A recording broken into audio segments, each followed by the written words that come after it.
Our next candidate then is Kris Szczepanski. Please, a warm welcome for Kris. Thank you, sir. I'm not actually a resident. My name's Kris Szczepanski. I'm not actually a resident of this ward. So my personal belief is that the residents of this ward should actually vote for somebody that lives in the ward. So I think you should vote for one of these people. Don't vote for me, please. I'm just here to tell you the way I was nominated. A couple of weeks before nomination day, I met this couple that actually reside in your ward. And this couple gave me this idea that Ben Henderson over here, Mr. Ben Henderson, was running, at the time, he was running unopposed.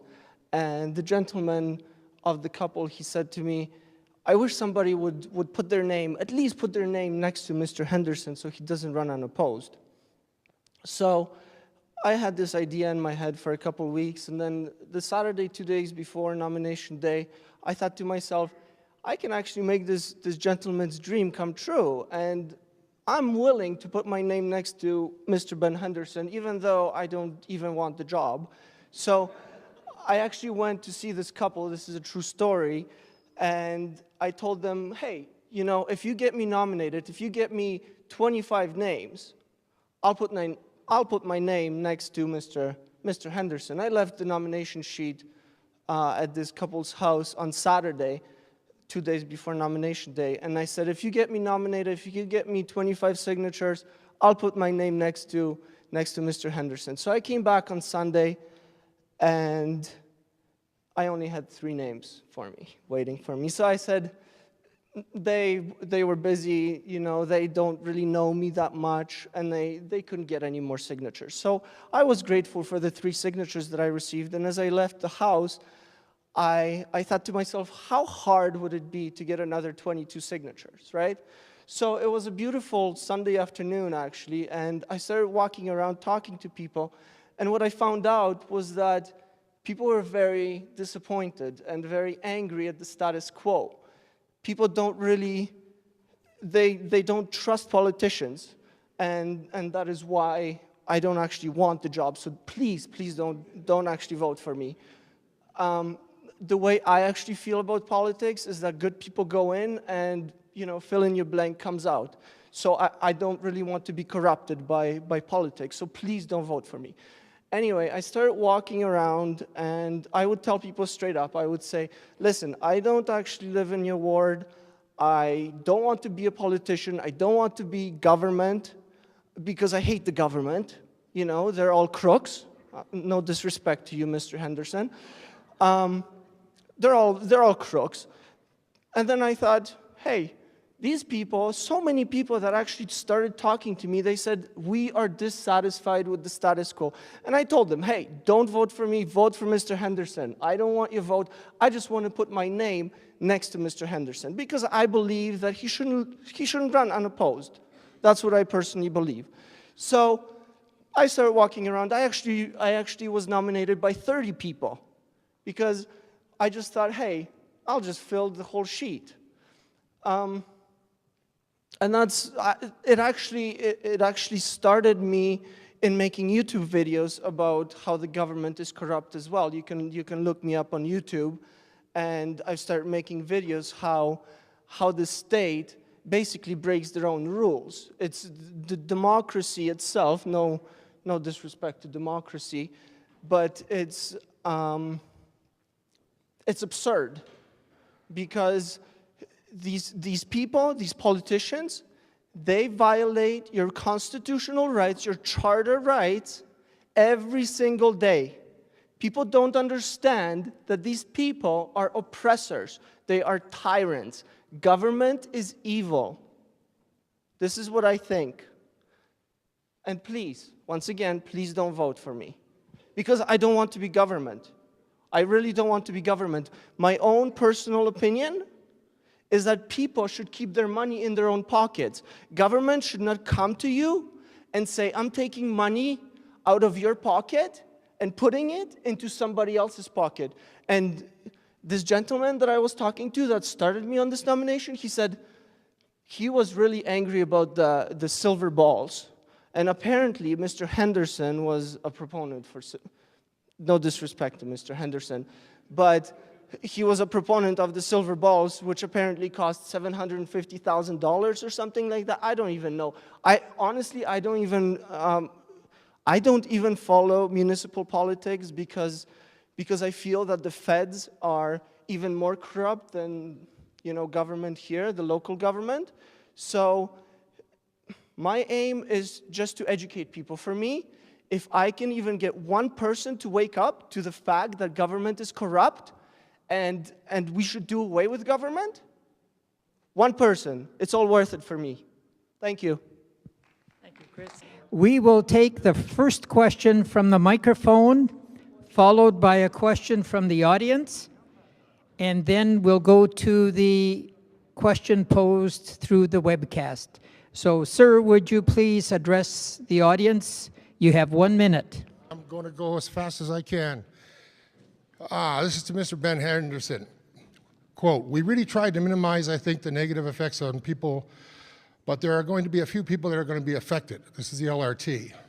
There's no way to retrofit an LRT through existing communities without there being some consequences. Okay, Marianne and Wayne have the consequences. Rodney has the consequences. A young couple with 2 little kids were in tears as the movers moved away from their place because their yard was going to be gutted. Erica, who's never heard anything, had surveyors on her lawn surveyed. She had to call the cops. And she's phoned City Hall. We're not touching yours. I showed her the plan, the official plan. They're taking a slice of her land, and she was outraged. So, Mr. Henderson, I put it to you that you did not find out the consequences the LRT would have on your constituency in the existing community of Strathern.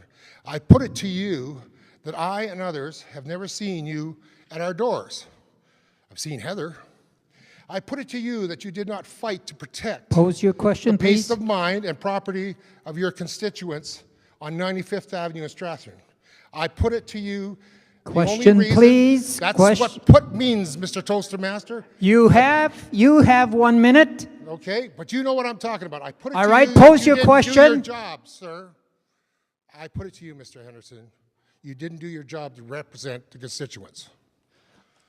That's a question, sir. So what Yeah. is your question?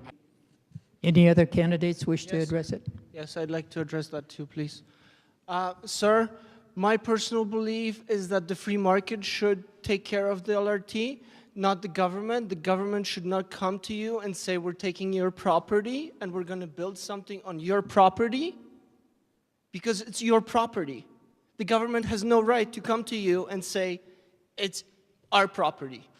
Well, I guess they can, because the Queen owns actually everything, and you're actually just leasing your land from the Queen, okay?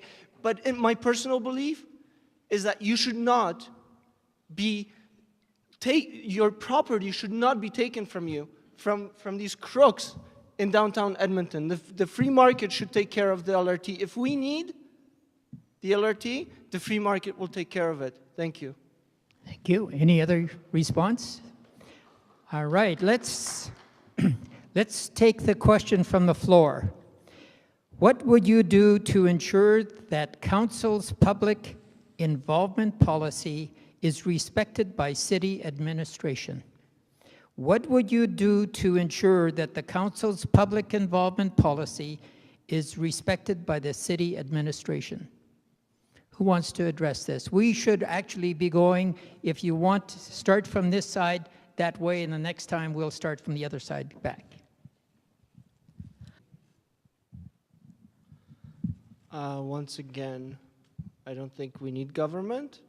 The power should be with the people. Council public involvement. What public involvement? The public should be in charge of making their own decisions, not these bozos in downtown Edmonton. I mean, come on, people. Don't you see that these people are corrupt? Don't you see that they steal from you? Like, haven't you had enough? Haven't you people had enough of these crooks everywhere? Provincial level, federal level, municipal level. Get rid of these bozos. You can live your own lives. You don't need people telling you what to do. Do you not understand? Thank you. The next question comes from the webcast, and it's addressed to Brian, but then at the end they say, have the candidates respond. So it's open to everyone. I like your idea that maybe City Council should explore pay cut. Can the candidates here tonight discuss this? Well, I feel that the free market should set salaries, not some bureaucrats in downtown. What else can I say about politicians? They're crooks, they're criminals, and they're thieves. May I suggest you be very, very careful? There could be a liability issue. Yes, sir, I'm very careful. This is going on YouTube. Please. And under the charter, the Canadian Charter of Rights and Freedoms, I actually have the freedom to express my views. I am an anarchist, which means people have the wrong idea about anarchy. Anarchy just means no government. I am a proponent of the idea that we should not be aggressive to each other. I'm a proponent of the non-aggressive principle. Non-aggression principle, sorry. And I just wish that someday we can do away with government and we can run our own lives without having other people telling us what to do and taking our money from our pockets. Thank you. Thank you, one and all. We'll now take the next question from the microphone. Thank you, Peter. Can you hear? Okay. My concern is it's on the second paragraph of the pink pages there. Rush hour overflow is being diverted from busy arterial roadways and encouraged to shortcut through neighborhood side streets. When residents complain, traffic operations denies that shortcutting occurs. A little closer. Okay. My question mainly is for Councillor Ben. I had contacted you. I live on 94B Avenue in Ottawa, and it's a bus route, and it's a 40-kilometer bylaw community. And I have been working on this for 16 months now. I have contacted you on April 24th, May 29th, June 18th, and again on June 12th. Now Laura Lee came and talked to me today and said, you're going to have a meeting about it? Please invite me, because I can't stand what's going on. Because these people are doing not 40, they're doing 50, 60, 70. And we've got school just right on Ottawa Road, just off 94B, Clara Tyner. A lot of kids, people, and children and parents walking with them. We need help. Okay? Your Laura, you said question? you can have a meeting, so we will. Yeah. Your question? Nope, that was just... Thank you. Was it that gentleman over there that posed the question? Mm-hmm. Yes, sir. I'm not smart enough to solve your problem. I just think that you shouldn't have to come to government to solve your problems. I think you should talk to your neighbors and maybe come together with your neighbors to solve the problems in your own community. Because listen, I don't even live in your ward. Plus, I'm not smart enough to be government and to tell you what the solution is. I think the people that are actually affected by this issue should be the ones that take care of the problem. Thank you. Thank you. Let's move on to the next question from your audience here. Here it is. I have little or no interest in hockey. If the new arena does not have an Olympic-sized rink to attract skating competition, then the arena is useless for me. But I have to support it through taxes. Maybe my family will have to stop shopping at Rexall.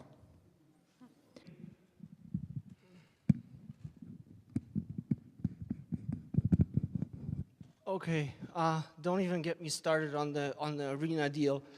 I think the entire arena deal was a big transfer of wealth from your people's pocket to Mr. Cates's pocket. Okay, that's what the arena deal was.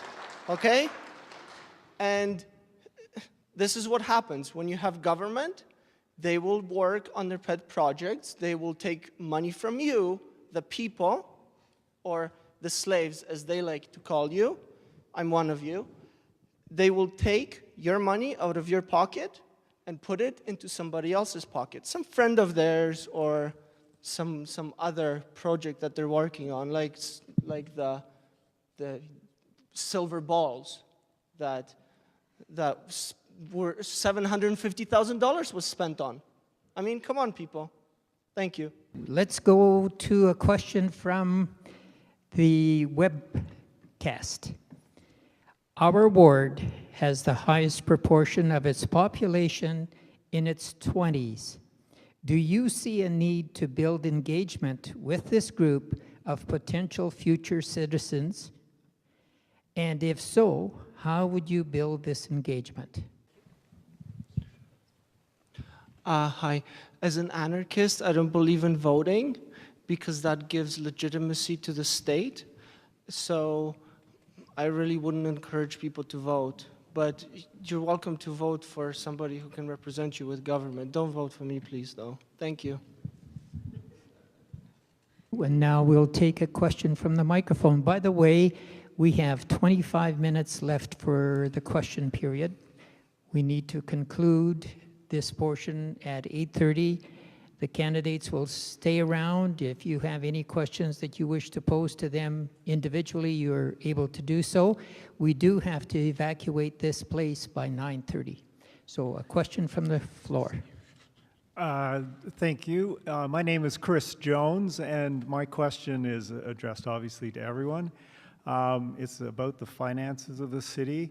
I was very disturbed when over the last few years to see how much taxes have gone up and continue to go up, that the budgets have doubled over 10 years, that our debt ratio has gone wildly up. And so my question is, are any of the candidates here tonight in favor of cutting and lowering the rate of tax increases? And if so, what would be the 3 projects, and I identify projects or departments where they would focus their effort in cutting what we are now spending at City Hall? Hello. As an anarchist, I don't believe in government, hence I don't believe in taxes. Personally, my personal opinion is that taxes should be cut to 0, because I think you're smarter to know what you're going to do with your money than some government bureaucrats. But so, in my point of view, I'm not going to cut anything because I don't want to be government, because government is corrupt. But my personal opinion is that you people sitting out there, the electors in this ward, I don't even live in this ward. You people should have the power and be in charge of your own money. You should not be giving it, or actually, sorry, it should not be taken from you by government bureaucrats. Your money should not be taken from you by government bureaucrats. Let me say that again. Your money is yours. It should not be taken from you by government bureaucrats. Thank you. The next question, addressed to all. Any comments on the usage of upcoming defunct school properties and lands? Mr. Szczepanski. I believe that they should be sold. I believe that these are just my personal beliefs. I don't really care what the government does, but my personal beliefs is that all government property should be sold into the free market. I don't believe in government, so we should just do away with it. Thank you. We now go to the webcast. Are you aware of the Strathcona Area Development Plan? Do you support it? Should the city ignore this plan? I'm sorry, but I don't know anything about this. What is it called again? I'm sorry. I put it aside, but Strathcona Area Strathcona Development. Area Redevelopment Plan. Yeah, Okay, yeah, I don't know anything about it. I don't really follow municipal affairs because it just doesn't really interest me because they don't really have much power, these people. Okay, the power rests with the federal government, and it's actually the federal government that needs to be disbanded. So that's why I don't know anything about this initiative. I'm sorry about that. Thank you. We do have a question from the floor, so that's the next question. So, talking about all these consultations that the city goes through and all the cost of them, I'm just from 112th Avenue.